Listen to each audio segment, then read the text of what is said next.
Se você gosta de moda e de história da moda, então esse vídeo é pra você. Vamos começar por aqui das roupas da antiguidade. Então assim, começou com as roupas sendo uma questão mais de abrigo e proteção. Então na antiguidade ainda não tinha um conceito de moda, mas as pessoas usavam as roupas como uma questão de distinção social. E as mulheres em Roma usavam essas túnicas, né, com mangas. E geralmente os tecidos eram de linho, seda, algodão. Aqui a gente entra no Egito. E lá no Egito, os escravos do palácio, eles andavam praticamente nus.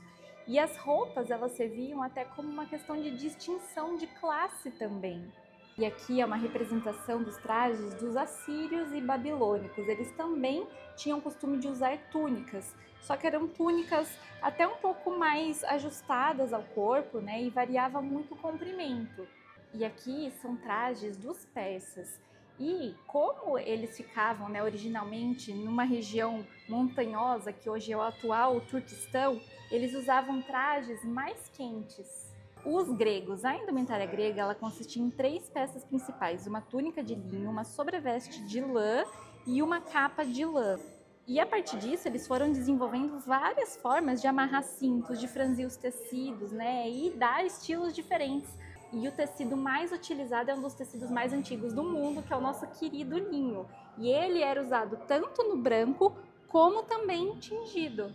Idade Média ou período medieval são os trajes que a gente costuma ver mais em filmes, em séries, né, que se passam aí nesse período. E é interessante a gente reparar na silhueta, a gente tinha tanto trajes mais soltinhos ao corpo, como esse aqui, mas alguns a gente também tinha com a cintura mais marcada.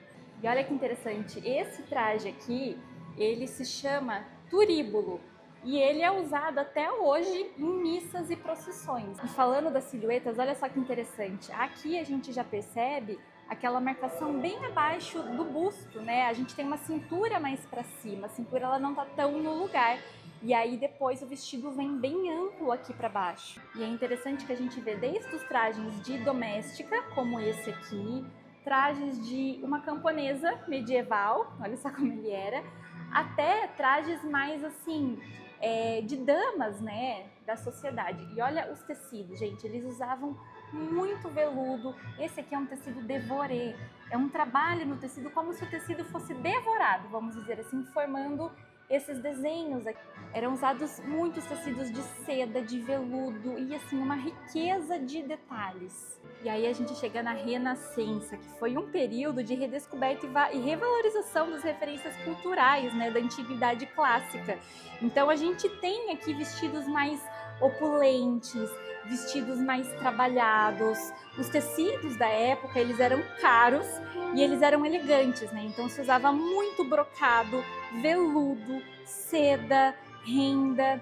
O peito, ele era discretamente enfatizado, né? E a saia, ela caía com pregas largas e bem generosas. A gente percebe que a silhueta ela começa a ficar mais ampla, mais cheia. Aqui, olha só que interessante. Esse aqui é um vestido como se fosse um casaco longo por cima dele, com as mangas bufantes.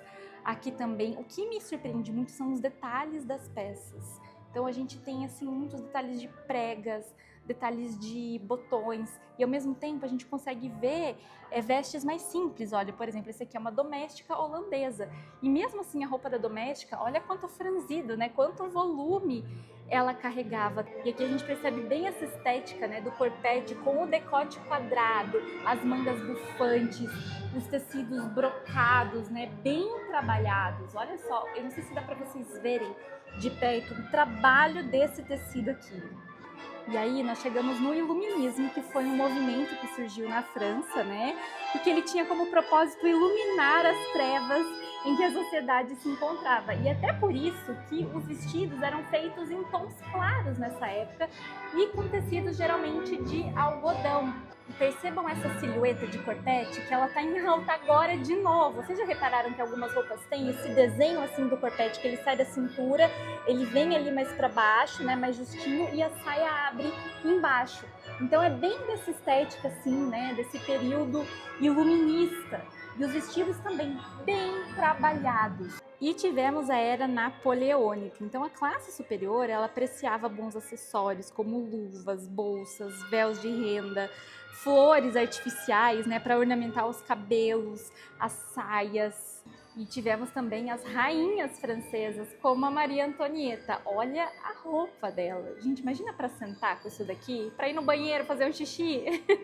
E os vestidos dessas rainhas das Franças eram super opulentos, né? Então eles tinham toda essa armação por baixo que deixa o vestido grandão, assim. Além disso, a gente tinha também as caudas, né, nos vestidos. Então eram peças extremamente trabalhadas. E chegamos então na Belle Époque, que foi no final do século XIX, e as novas ricas da época, elas queriam demonstrar um desejo de revigorar a antiga classe aristocrática, né? Então, assim, as roupas eram bem empetecadas, a gente pode dizer assim, com muitos babados, plissados, franja. A Belle Époque, ela tem um ar um pouco Titanic, vamos dizer assim, né? Se a gente assistir o filme, a gente vai lembrar bem desses trajes aqui. E aí a gente chega na época de avant-garde, que seriam os anos 20, né? Então a silhueta feminina, ela começou a modificar. Então o busto foi ficando menor, os quadris foram ficando mais estreitos, né? Justamente até para poder libertar um pouco as mulheres daquelas estruturas, né, de barbatanas e corset. Então é como se os vestidos eles fossem quase um tubo mesmo, algo mais reto. E a gente percebe também que os vestidos eles encurtaram nessa época e a cintura também ela baixou. A gente percebe que a cintura realmente ela deslocou do lugar, né, dela e veio mais para baixo. Aqui a gente tem alguns trajes dos anos 40, a gente percebe muitos acessórios também da época. Esse aqui era um maiô de lã, porque nessa época também começou muito a prática esportiva, né? E foi quando surgiram os tecidos sintéticos também. E essas aqui são algumas vestes, né? Camisolas, coisas do tipo assim dessa época também. Aqui algumas peças representando a moda dos anos 50, né? Que a gente teve esses vestidos também mais rodados nessa época. Aqui já entrando nos anos 60, que a gente teve os vestidos mais curtos, o famoso tubinho, inclusive dava pra gente usar esses vestidos hoje em dia, né? E a gente chega também aqui no clássico Chanel, as peças em tweed também. Isso aqui era uma roupa que era a cara da própria Coco Chanel. E eu achei lindo também essa proposta de usar o casaco no mesmo comprimento do vestido, com o mesmo tecido. E nós vamos chegando nos anos 70, que a preocupação do pessoal era ter um estilo de vida mais simples, né? Enfim, por isso os trajes também eles remetiam um pouco essa coisa da natureza. A gente vê muito estampas em tie-dyes, florais, que é o boho, né? O boho que a gente está vendo hoje, ele bebeu muito dessa estética dos anos 70.